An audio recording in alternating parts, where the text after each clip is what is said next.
Vous avez la parole, ma chère collègue, pour 2 minutes. Merci, Monsieur le Président. Ma question s'adresse à Madame la ministre des Solidarités et de la Santé.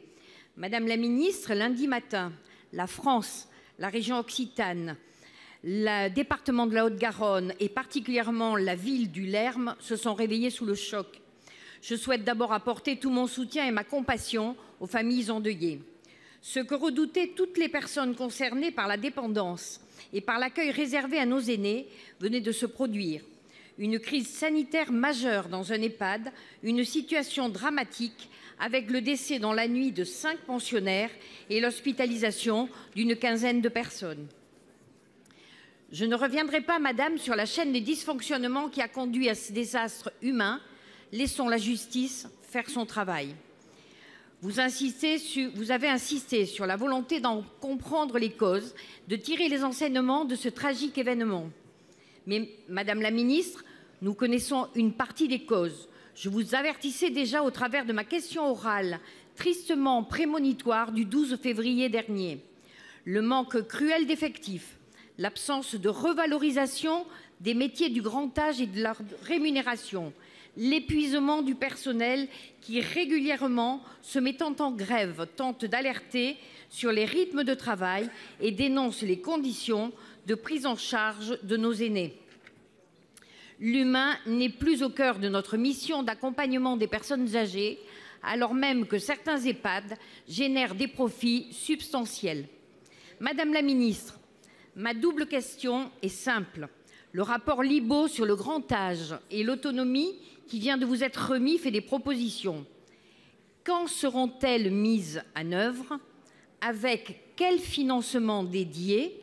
L'urgence est là, nous ne pouvons plus attendre.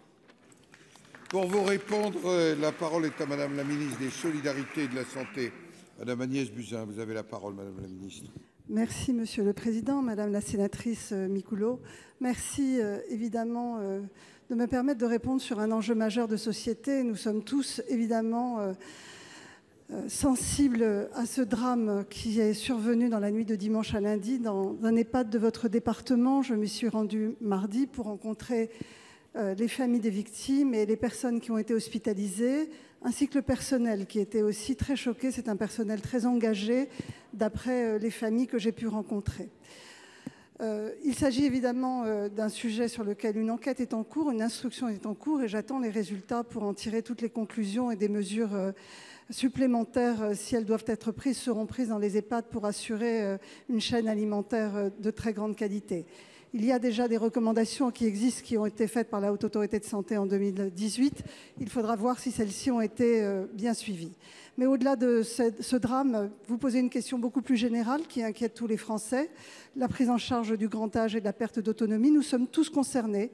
Il y a urgence à agir. Il y a trop longtemps que nous reculons devant cet obstacle, parce que, effectivement, cela nécessite une réorganisation complète du secteur, ainsi que des financements conséquents pour améliorer la prise en charge de nos aînés, augmenter le nombre de personnels auprès des personnes âgées, améliorer la prise en charge à domicile, revaloriser les métiers. Et tout cela sont évidemment les pistes tracées par le rapport de Dominique Libault qui m'a été remis le 28 mars.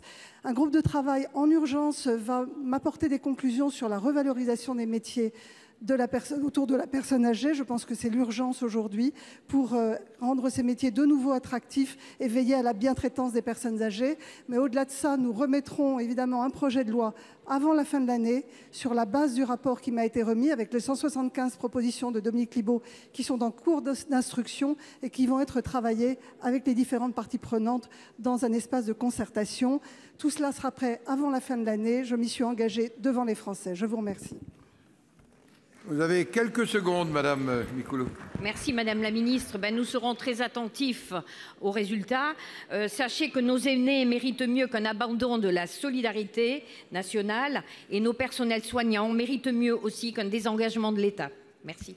Merci. La parole est à notre collègue Anne-Catherine Loisier pour le groupe